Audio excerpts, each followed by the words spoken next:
ఆత్మీయులైన ప్రేక్షకులకు నమస్కారం. నా పేరు డాక్టర్ చిరుమామిళ్ళ మురళీ మనోహర్. ప్రపంచవ్యాప్తంగా ఉన్న మిమ్మల్ని అందరినీ ఇలా కలుస్తున్నందుకు ఆనందంగా ఉంది. ఈ కార్యక్రమంలో ఒక ముఖ్యమైన విషయాన్ని మనం తెలుసుకోబోతున్నాం. ఎంతోమంది అడుగుతున్న సమస్య ఇది. ఇదే థైరాయిడ్ గ్రంథి సమస్య. ఈ థైరాయిడ్ గ్రంథి పెరిగినప్పుడు దాన్ని వైద్య పరిభాషలో గాయిటర్ అంటారు. ఈ గాయిటర్కి సంబంధించిన సమగ్ర సమాచారాన్ని, అలాగే ఒకవేళ మీకు ఈ థైరాయిడ్ గ్రంథి పెరిగితే దాన్ని తగ్గించుకునేటువంటి ఉపాయాలని, ఇతర సూచనలని, వీటన్నిటిని తెలుసుకుందాం. ఈ థైరాయిడ్ గ్రంథి పనితీరుని సక్రమంగా ఉంచేటువంటి ఔషధాలు కొన్ని ఆయుర్వేదంలో ఉన్నాయి. వీటిలో ముఖ్యమైనది కాంచనార. దీన్నే దేవకాంచనం అంటారు తెలుగులో. అలాగే జటామాంసి వేరు, ఇది కూడా థైరాయిడ్ గ్రంథి పనితీరుని క్రమబద్ధీకరిస్తుంది. ఇంకా తర్వాతది బ్రాహ్మి అంటే జలకుంభి, ఇది కూడా అంతే. అలాగే అతి ముఖ్యమైనటువంటి ఔషధి మహిసాక్షి గుగ్గిలం. ఈ గుగ్గిలం లేదా గుగ్గులు అనేది కూడా థైరాయిడ్ గ్రంథి పనితీరుని సక్రమంగా ఉంచుతుంది. అలాగే మరొక ముఖ్యమైనటువంటి ఔషధం శిలాజిత్, ఇది కూడా అంతే. ఫైనల్గా కొబ్బరి నూనె.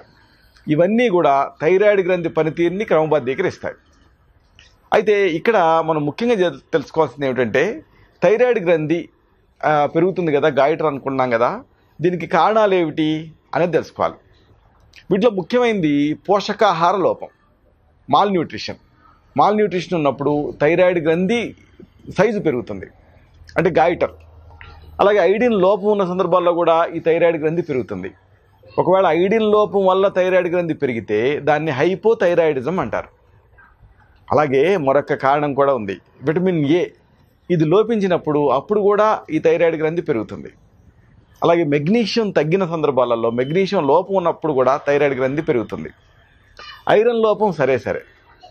అలాగే ఒత్తిడి వల్ల కూడా ఈ థైరాయిడ్ గ్రంథి పెరుగుతుంది, ఎందుకంటే హార్మోన్లలో తేడాలు వస్తాయి. దీంతో థైరాయిడ్ గ్రంథి సైజు పెరుగుతుంది. అలాగే జన్యువులు ఒక కారణమే.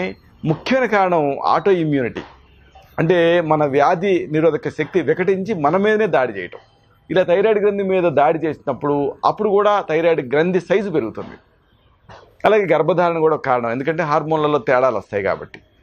ఇంకా ప్రసవానంతర సమయాలలో కూడా థైరాయిడ్ గ్రంథి పెరుగుతుంది. రజో నివృత్తి అంటే మెనోపాజ్, అంటే ఈ ముట్లుడిగే టైంలో కూడా థైరాయిడ్ గ్రంథి సైజు పెరుగుతుంది. సరే, సైజు మాట అటు ఉంచండి. అసలు ఇక్కడ ఈ మన మెడలో ఉండేటువంటి థైరాయిడ్ గ్రంథి ఏం చేస్తుంది, అది వ్యాధిగ్రస్తమైనప్పుడు ఎలాంటి లక్షణాలు ఉంటాయి, ఇది తెలుసుకోవాలి. మన థైరాయిడ్ గ్రంథి ఏమిటంటే, ఇది బాడీ టిక్కింగ్ స్పీడ్ని కంట్రోల్ చేస్తుంది. అంటే మన శరీరం ఎంత వేగంతో పనిచేయాలి అనేది ఇది నిర్ణయిస్తుంది. వేగం తగ్గినప్పుడు థైరాయిడ్ గ్రంథి విడుదల చేసే T3, T4 అనే హార్మోన్ ఏం చేస్తాయి, మళ్ళీ వేగాన్ని పెంచుతాయి. ఒకవేళ ఈ గ్రంథి అనేది దీని పనితీరు తగ్గిందనుకోండి, హైపోథైరాయిడిజం అంటారు. ఈ థైరాయిడ్ గ్రంథి పనితీరు పెరిగిందనుకోండి, హైపర్ థైరాయిడిజం అంటారు. సరే, ఈ థైరాయిడ్ గ్రంథి వ్యాధిగ్రస్తమైనప్పుడు ఎలాంటి లక్షణాలు ఉంటాయి అనేది తెలుసుకోవాలి. ముఖ్యమైన లక్షణం ఏంటంటేనండి, కండరాల నొప్పులు. విపరీతంగా కండరాలు సలుపులుగా అనిపిస్తూ ఉంటాయి. మీకు ఎప్పుడైనా అకారణంగా స్పష్టమైన కారణం లేకుండా కండరాల నొప్పులు ఉంటే ముందు థైరాయిడ్ టెస్ట్ చేయించుకోండి. అంటే థైరాయిడ్ ఫంక్షన్ టెస్ట్ అంటారు, T3, T4, TSH. ఇవి చేయిస్తే అర్థమైపోతుంది. అలాగే ఒకవేళ కీళ్ళ నొప్పి ఉంటే అప్పుడు కూడా అది థైరాయిడ్ లక్షణం కింద అనుమానించాలి. అతి ముఖ్యమైన మరొక లక్షణం ఉంది, కార్పల్ టన్నెల్ సిండ్రోమ్. అంటే ఇక్కడ థైరాయిడ్ గ్రంథి పనితీరు తగ్గినప్పుడు శరీరంలో వాపు వస్తుంది. వాపు ఉన్నప్పుడు ఈ మీడియన్ నరం ప్రయాణం చేసేటువంటి మార్గం ఇరుగ్గా మారుతుంది. దీంతో ఈ బొటన వేలు, చూపుడు వేలు విపరీతమైన నొప్పి అనిపిస్తూ ఉంటుంది. ముఖ్యంగా ఈ మౌస్ని ఆపరేట్ చేసేటప్పుడు కార్పల్ టన్నెల్ సిండ్రోమ్ అంటారు. ఒకవేళ ఇలాగ మీకు వస్తే అప్పుడు కూడా ఈ థైరాయిడ్ గ్రంథి పనితీరుని అనుమానించాలి. అది వ్యాధిగ్రస్తమైందేమో చూసుకోవాలి. అలాగే మెడలో అసౌకర్యంగా ఉంటుంది థైరాయిడ్ గ్రంథిలో పనితీరులో మార్పు ఉన్నప్పుడు. అలాగే వాపు ఉంటుంది. ఇక జుట్టు చిట్టుతూ ఉంటుంది, కేశాలు చిట్టుతాయి. అలాగే ఊడిపోతూ ఉంటుంది జుట్టు.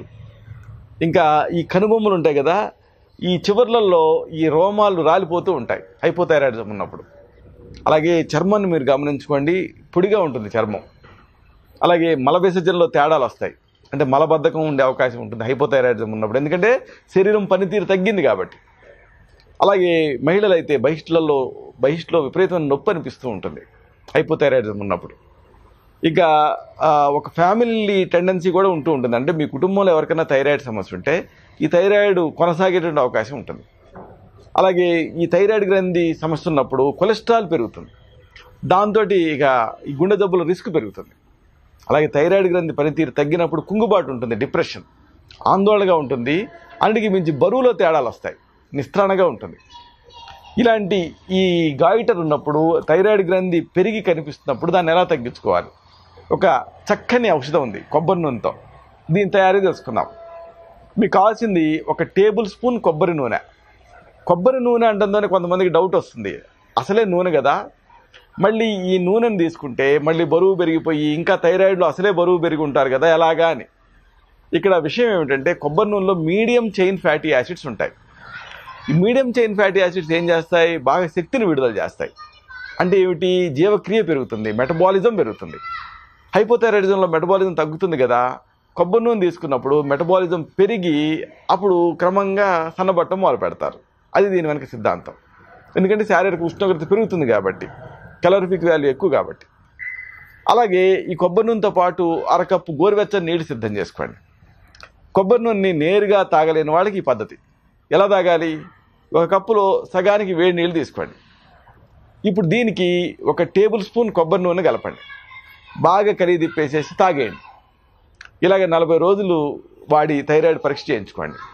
ఇది హైపోథైరాయిడిజంలో చాలా బాగా పనిచేస్తుంది.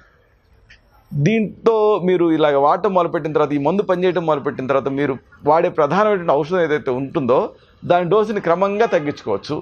చివరికి మీరు మామూలుగా వాడేటువంటి ప్రధానమైనటువంటి ఔషధాన్ని నిలిపేసే అవకాశం కూడా ఉంటుంది. ఇక ఈ థైరాయిడ్ గ్రంథి పెరుగుదలని తగ్గించేటువంటి మరొక చక్కని ఔషధం తెలుసుకుందాం. ఇది కషాయం రూపంలో మీరు తీసుకోవాలి.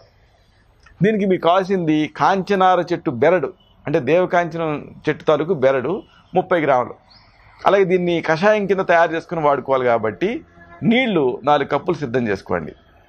మరి దీన్ని ఎలా తయారు చేసుకోవాలి ఈ కషాయాన్ని తెలుసుకుందాం. ఒక స్టీల్ గిన్నెలో 4 కప్పులు నీళ్లు పోయండి.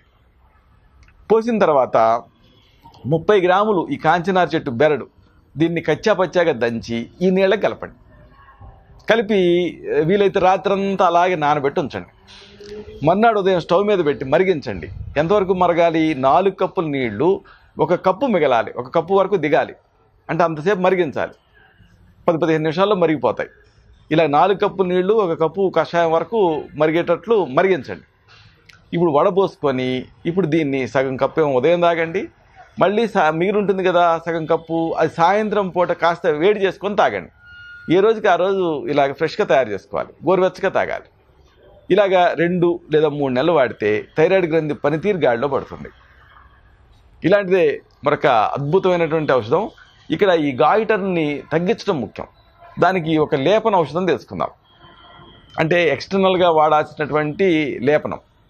దీనికి మీకు కావాల్సింది 1 టేబుల్ స్పూన్ ఆవాల పిండి, అంటే మస్టర్డ్ సీడ్స్ తాలూకు పేస్ట్ లేదా పౌడరు. అలాగే దీన్ని పేస్ట్గా కలపడానికి తగినన్ని నీళ్లు సిద్ధం చేసుకోండి. అలాగే దీన్ని అప్లై చేసిన తర్వాత మళ్ళీ నెక్స్ట్ ఆల్టర్నేటివ్గా రెండోది అప్లై చేయాలి కాబట్టి వెల్లుల్లి ముద్ద ఒక 20 గ్రాములు సిద్ధం చేసుకోండి. ఇప్పుడు ఎలా అప్లై చేయాలి ఇది తెలుసుకుందాం. మామూలుగా నేరుగా ఈ ఆవాల పిండిని కానీ పేస్ట్ని కానీ లేకపోతే వెల్లుల్లి ముద్దను కానీ పూసుకోవచ్చు, కానీ సున్నితమైనటువంటి చర్మం ఉంటే పొక్కుతుంది. అందుకని మనం ఏం చేయాలి? దీన్ని ఒక ప్లాస్టర్ లాగా అప్లై చేయాలి. అంటే ఒక బౌల్లో 1 టేబుల్ స్పూన్ ఆవపిండిని తీసుకొని 1 పెద్ద చెంచాడు కొద్దిగా నీళ్లు కలుపుతూ పేస్ట్ లాగా తయారు చేయండి. ఇప్పుడు ఈ పేస్ట్ని థైరాయిడ్ గ్రంథి పెరుగుదల మీద ప్లాస్టర్ లాగా వేసుకోవాలి. అంటే ఏమిటి? ఒక గాజుగుడ్డ మీద దీన్ని పూసి మరొక గాజుగుడ్డ పెట్టి ఇక్కడ పెట్టుకొని పేపర్ టేప్తో అతికించుకోవాలి. మర్నాడు అంటే ఇది 1 రోజు అప్లై చేసేట్టు కదా, 2వ రోజు ఏం చేస్తారు? వెల్లుల్లి ముద్దతో ఇదే మాదిరిగా ప్లాస్టర్ వేసుకోండి.